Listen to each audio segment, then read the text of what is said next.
మరి గురుగారు అంటే కొంతమంది చిన్న చిన్న స్థలాల్లో ఇంటి నిర్మాణం చేసుకోవాలి అనుకుంటారు, అంటే ఒక 100-200 గజాల్లో.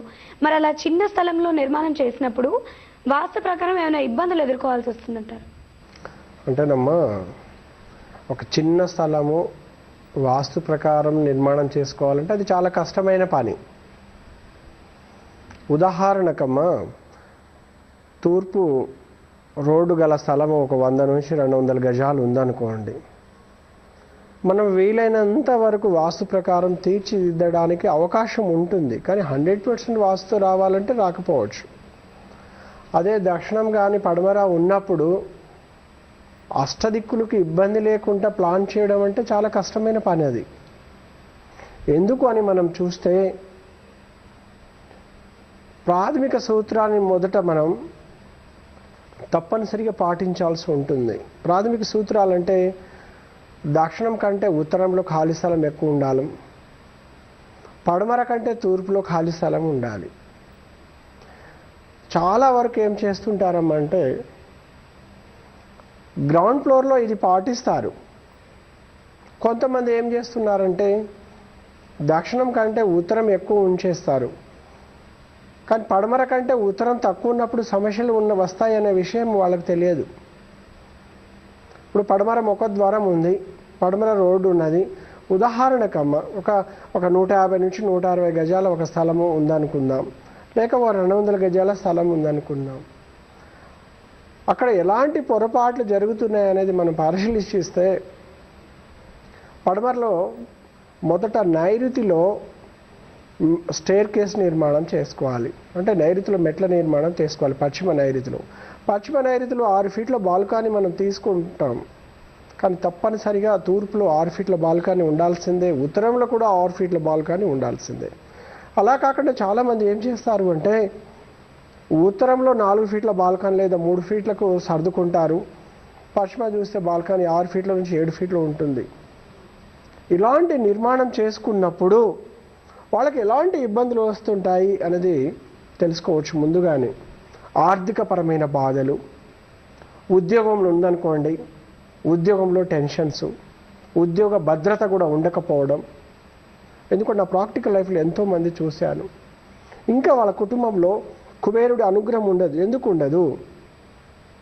వాళ్ళు అంటారు, సార్ మేము ప్రాథమిక సూత్రాన్ని అనుసరించి ఇల్లు కట్టామండి, వాస్తుని అనుసరించాము, సిద్ధాంతాలతో చూయించుకున్నాము, మంచిగా పూజ చేసుకున్నాము, అన్ని గృహప్రవేశం రోజు హోమాలు చేసుకున్నాము, మాకు సత్ఫలితాలు లేదని ఎంతోమంది బాధపడుతుంటారు. అక్కడ చూస్తే మనం చిన్న పరిశీలన చేస్తే, దక్షిణం కంటే గ్రౌండ్ ఫ్లోర్లో దక్షిణంలో 2 ఫీట్లు ఖాళీ స్థలం ఉంటే మేము ఉత్తరంలో 4 ఫీట్లు వదిలాం సార్ అంటున్నారు. పడమరలో మనకు 6 ఫీట్లు మనకు ఖాళీ స్థలం ఉంటే తూర్పులో 8 ఫీట్లు ఉంది, ప్రాథమిక సూత్రాలు అనుసరించాం కదా అంటారు. కారిడార్ విషయంలో విఫలమవుతున్నారు చాలామంది.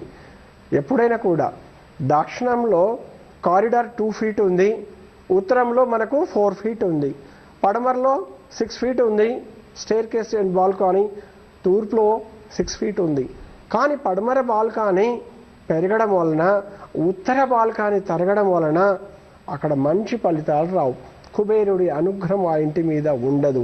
ఎందుకంటే ముందు ప్రధానంగా ఏ దోషం వలన మనకి ఏం జరుగుతుందో తెలుసుకోవచ్చు అన్నమాట.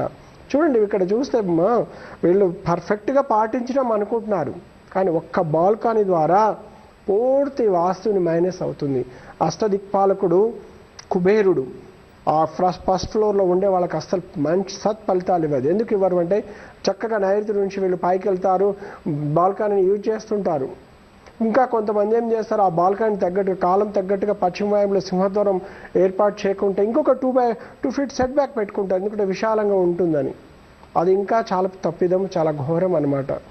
అందుకని ఇలాంటి పొరపాటులు చేయకుండా మీకు పడమర రోడ్డు ఉన్నప్పుడు ఒక 200 గజాల లోపు ఉన్న స్థలాలకు నేను చెప్తున్నాను, పెద్ద స్థలాలు కూడా ఇదే వర్తిస్తుంది. పడమరలో బాల్కనీ 6 ఫీట్లు ఉంటే తూర్పులో బాల్కనీ తప్పనిసరిగా 6 ఫీట్లు ఉండాలి. పడమరలో 6 ఫీట్ల బాల్కనీ ఉంటే ఉత్తరంలో తప్పనిసరిగా 6 ఫీట్ల బాల్కనీ అనేది ఉండాలి. ఎప్పుడైతే ఉత్తరంలో 3 ఫీట్లు కానీ 2 ఫీట్లు కానీ 4 ఫీట్లు ఉన్నప్పుడు అది దోషము. మరి ఇలాంటి దోషాలని మనం సవరించుకోలేకపోతుంటాం. అప్పుడు మనకి ఇంట్లో ఏం సమస్యలు ఉన్నాయి, మీకు ఆర్థికపరమైన సమస్యలు ఉన్నాయా లేదా, కుబేరుడి అనుగ్రహం లేదా అనేది మీకు ఇమీడియట్గా తెలుస్తుంది. ఉద్యోగ భద్రతలో ఇబ్బందులు వచ్చేస్తుంటాయి.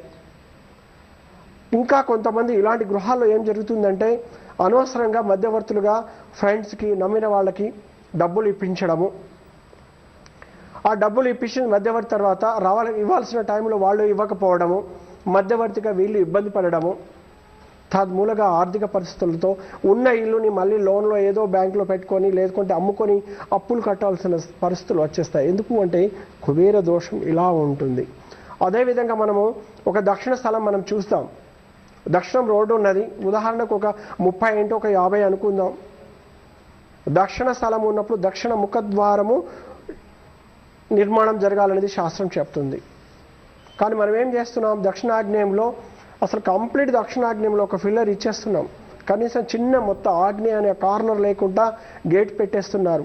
ఆ పిల్లర్ మూలంగా రావలసిన శుభ ఫలితాలు రాకుండా అశుభ ఫలితాలు వస్తుంటాయి. పూర్తి ఆగ్నేయంలో ఫిల్లర్ పడకూడదు, కాలం పడకూడదు, గేట్ కాలం, గేట్ ఫిల్లర్స్ అంటారు.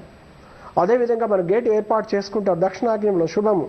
కనీసం కార్నర్ ఒక 9 ఇంచులు కానీ 1 ఫీటు కానీ కార్నర్ వదిలేసిన తర్వాత కనీసం మనం గేట్ ఏర్పాటు చేసుకోవాలి. ఇప్పుడు దక్షిణ ముఖద్వారం స్థలంలో గృహ నిర్మాణం చేసుకునేటప్పుడు ఎలాంటి ఆటంకాలు వస్తాయో మనం తెలుసుకోవచ్చు. ఎలా డిజైన్ చేసుకోవాలనేది. చాలామంది ఏం చేస్తుంటారంటే దక్షిణ నైరుతిలో స్టైర్ కేస్ వేసుకుంటున్నారు, మెట్లు.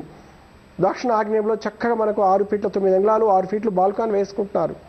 దాన్ని తగ్గట్టుగా ఉత్తరంలో 6 ఫీట్లు బాల్కాన్ చాలామంది పాటిస్తున్నారు.